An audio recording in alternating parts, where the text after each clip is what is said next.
அஸ்ஸலாமு அலைக்கும் வரஹ்மத்துல்லாஹி வபரகாத்துஹு. அனைத்து புகழும் இறைவனுக்கே. நான் உங்க சகோதரி ஜெசிமா யாஸ்மின். மீண்டும் உங்கள் அனைவரையும் ஷாபான் மாதம் குழப்பங்களும் விளக்கமும் என்ற தலைப்பில் சந்திப்பதில் மிக்க மகிழ்ச்சி.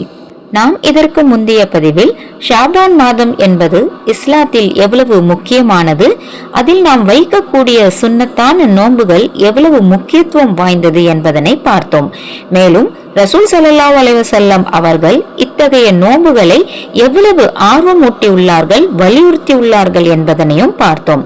ஆனால் இந்த ஷாபான் மாதம் மற்றும் அதில் வைக்கக்கூடிய நோன்புகள் குறித்து ஏராளமான குழப்பங்கள் நமது சமுதாயத்தினருக்கிடையே உலாவுகிறது. அதில் சில முக்கியமானவற்றையும் அதனுடைய விளக்கத்தையும் மற்றும் அதற்கான தெளிவையும் நாம் இப்போது பார்ப்போம் இன்ஷா அல்லாஹ். முதலாவதாக, ஷாபான் மாதம் முழுவதும் நோன்பு நோக்க முடியுமா?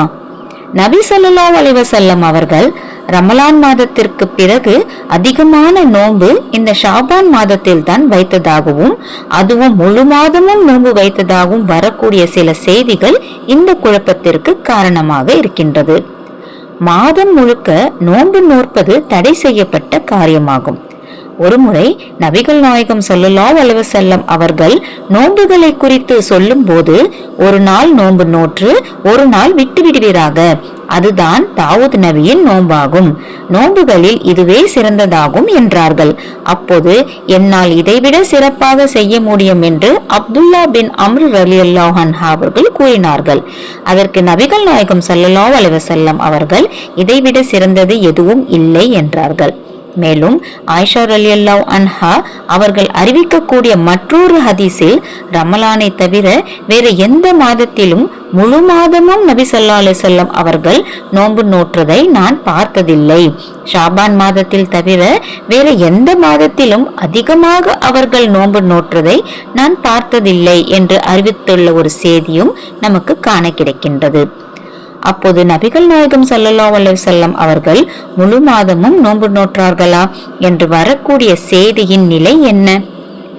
இரண்டு ஹதீஸ்களையும் நாம் ஒப்பிட்டு பார்க்கும்போது முழு மாதமும் நோன்பு நோற்றார்கள் என்று கூறுவது பேச்சு வழக்கில் கூறப்படும் ஒரு முறையாகவே கருதப்படுகிறது. அதாவது, உதாரணத்திற்கு, ஒரு மாணவன் அதிகமாக படித்துக்கொண்டே இருந்தால் அவன் நாள் முழுவதும் படித்துக்கொண்டே இருக்கிறான் என்று கூறுகிறோம் அல்லவா? அது போன்றுதான் இதுவும். அவன் நாள் முழுவதும் படித்துக் கொண்டிருக்கிறான் என்பதின் அர்த்தம் அவன் உண்ணாமல், பருகாமல், தூங்காமல், ஓய்வெடுக்காமல் படித்துக் கொண்டே இருக்கிறான் என்பது அல்ல. மாறாக அவன் அதிகமான நேரங்கள் படிப்பதில் செலவழிக்கிறான் என்பதே இதன் முழு அர்த்தமாக நம்மால் உணர முடியும். அது போன்றுதான் நபிகள் நாயகம் ஸல்லல்லாஹு அலைஹி வஸல்லம் அவர்கள் ஷாபான் மாதத்தில் அதிகமாக நோன்பு நோற்றதால் அது மாதம் முழுவதும் அவர்கள் நோன்பு நோற்றார்கள் என்ற பேச்சு வழக்கில் பதியப்பட்டுள்ளது என்பதுதான் இதன் சரியான கருத்தாக நாம் எடுத்துக்கொள்ள முடியும். அல்லாஹு அலம். அது மட்டுமல்லாமல் அல்லாஹ்வின் தூதர் ஸல்லல்லாஹு அலைஹி வஸல்லம் அவர்கள் கூறினார்கள், ரமலானுக்கு முந்தைய நாளும் அதற்கு முந்தைய நாளும் நோன்பு நோற்காதீர்கள். வழக்கமாக அந்த நாளில் நீங்கள் ஏதேனும் நோன்பு நோற்கும் மனிதரை தவிர அவர் அந்நாளில் நோன்பு நோற்கட்டும் என்று அறிவிக்கக்கூடிய ஒரு ஹதீஸ் நம்மால் காண கிடைக்கின்றது. அதாவது, ஒருவர் வழக்கமாக பிடிக்கும் நோன்பு ஷாபான் பிறை 28, 29 வந்தால் அந்நாளில் அவர் நோன்பு நோற்பது தவறு கிடையாது. அடுத்தவர்கள் அந்நாட்களில் நோன்பு நோற்பது தடை செய்யப்பட்ட காரியமாகும் என்பதை இந்த நபிமொழி எமக்கு தெளிவாக விளக்குகின்றது. இதன் மூலம் ஷாபான் முழுவதும் ஒருவர் நோன்பு நோற்க அனுமதி கிடையாது என்பது இந்த செய்தியின் மூலம் நமக்கு தெளிவாகின்றது. இரண்டாவதாக, ஷாபான் பிறை 15க்கு பின் நோன்பு நோற்பதை நபி ஸல்லல்லாஹு அலைஹி வஸல்லம் அவர்கள் தடை செய்துள்ளார்களா? ஷாபான் மாதத்தின் அரைவாசியை நீங்கள் அடைந்தால் நீங்கள் நோன்பு நோற்க வேண்டாம் என நபி ஸல்லல்லாஹு அலைஹி வஸல்லம் அவர்கள் கூறினார்கள் என அஹ்மத், அபு தாவூத், திர்மதி போன்ற ஹதீஸ் தொகுப்புகளில் வரக்கூடிய செய்தி இந்த குழப்பத்திற்கு காரணமாக அமைகின்றது. இந்த ஹதீஸ் குறித்த தரம்தான் என்ன?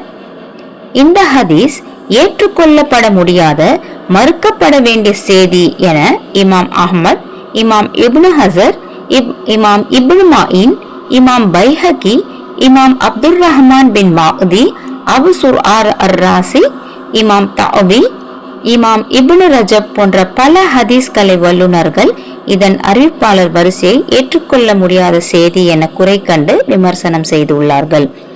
மேலும் நபி ஸல்லல்லாஹு அலைஹி வஸல்லம் அவர்கள் ரமலானுக்கு முந்தைய நாளும் அதற்கு முந்தைய நாளும் நோன்பு, அதாவது ஷாபானின் இறுதி 2 நாள் வரை நோன்பு பிடிக்க வேண்டாம் என தடை செய்த செய்தி அதுவரை, அதாவது 27 அன்று வரை நோன்பு பிடிக்க முடியும் என்பதையும் உறுதிப்படுத்துகின்றது.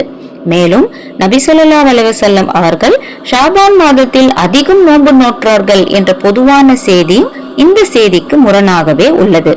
இப்படி பல முக்கிய காரணங்களால் இந்த செய்தி பலவீனமான செய்தி என்பதை நாம் புரிந்து கொள்ள வேண்டும். ஷாபான் 15க்கு பின் நோன்பு பிடிக்க மார்க்கத்தில் எந்த தடையும் இல்லை. இதற்கு ஆதாரபூர்வமான செய்திகளில் எதுவும் வரவில்லை என்பதோடு வந்திருக்கக்கூடிய இந்த ஒரு செய்தியும் பலவீனமான செய்தியாகும் என்பதனை நாம் நினைவில் கொள்ள வேண்டும். எனவே அன்பான சகோதர சகோதரிகளே, அதிகமான அமல்களை நபி வழியில் செய்ய வேண்டிய இம்மாதத்தில் தேவையில்லாத குழப்பங்களுக்குள் சிக்கிக்கொண்டு நாம் அமல்களை வீணாக்கிவிடக் கூடாது என்பதில் மிகவும் கவனமாக இருத்தல் வேண்டும். நபி ஸல்லல்லாஹு அலைஹி வஸல்லம் அவர்கள் ஆர்வமூட்டியவாறு அதிகமான நோன்புகளை நாம் இம்மாதத்தில் நோற்று நன்மையடையும் நன்மக்களாக மாற எல்லாம் வல்ல இறைவன் கிருபை செய்வானாக. அஸ்ஸலாமு அலைக்கும் வரஹ்மத்துல்லாஹி வபரகாத்துஹு.